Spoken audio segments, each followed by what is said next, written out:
Hi everyone, just want to give the weekly market update to you and just have a look at where we are on all the major markets, UK and US. So S&P 500, you can see over there, and if I zoom in somewhat, what we can see is all-time high. That did take me as something of a surprise. This is the daily chart of the S&P 500. And you can see the MACD above its dotted signal line, which is its own moving average. And that tends to be fairly positive and suggests there could be some room to go when we've seen that in the past.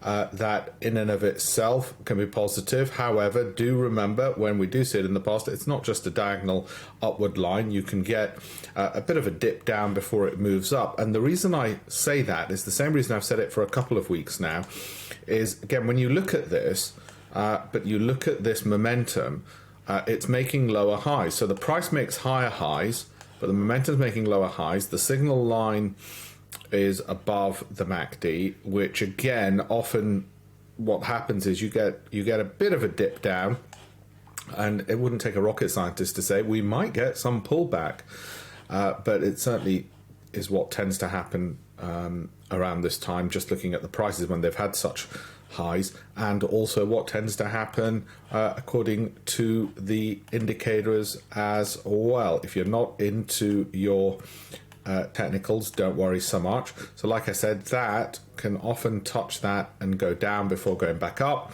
Similarly, this is making lower highs and this is making higher highs. That's what I was talking about. So NASDAQ, similar kind of story. This is going upwards, which is continues to be bullish, but that's the daily chart, and as you will know from the daily chart, that doesn't necessarily mean it's going to move up in just a straight line, because very often you get those downward moves. So when we look at the weekly, what we see once again over here is that the MACD might indeed touch the signal or the moving average and then move down before moving back up. In other words, I wouldn't be surprised if that goes down before going up. Now, is that going to happen this coming week or is it the week after? Difficult to judge. Okay, overall, however, there are and continue to be quite a few bearish signals. Lower highs on the MACD, higher highs on the price. That is in and of itself bearish. So, my thesis being picking stocks which are resilient, won't fall as far if the market falls, but will continue to rise if the market rises, is the better strategy. It's the optimal strategy, as opposed to trying to time it and say, oh no, now it's going to drop. Well, if you could perfectly time it, and if I had the perfect crystal ball, then I'd say, fine, that's okay. We'll get out there, get in here. Now's the time to get out here, and we'll wait for it to drop back a bit before we get back in. Well, if you could keep timing that, great. The research suggests you can't. Doesn't happen.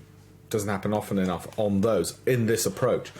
Okay, so just so you know about those, and looking at the FTSE 100, and we zoom in there, that's more flat. I mean, that's just going sideways, and it's very difficult to read, as is the FTSE going sideways. So not much I can say about that one, really. It's sort of a yawn fest at the moment, and looks like it'll probably continue just sluggishly going sideways. And given that we're pretty much at the levels we were in April, there you go. So if you're waiting for that vast breakout, not sure when that will come.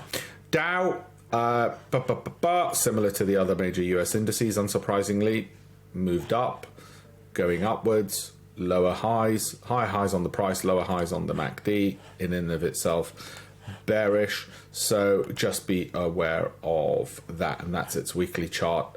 It's below, just like the others were, so I won't repeat myself. Almost identical analysis there. Hopefully you found some usefulness in that.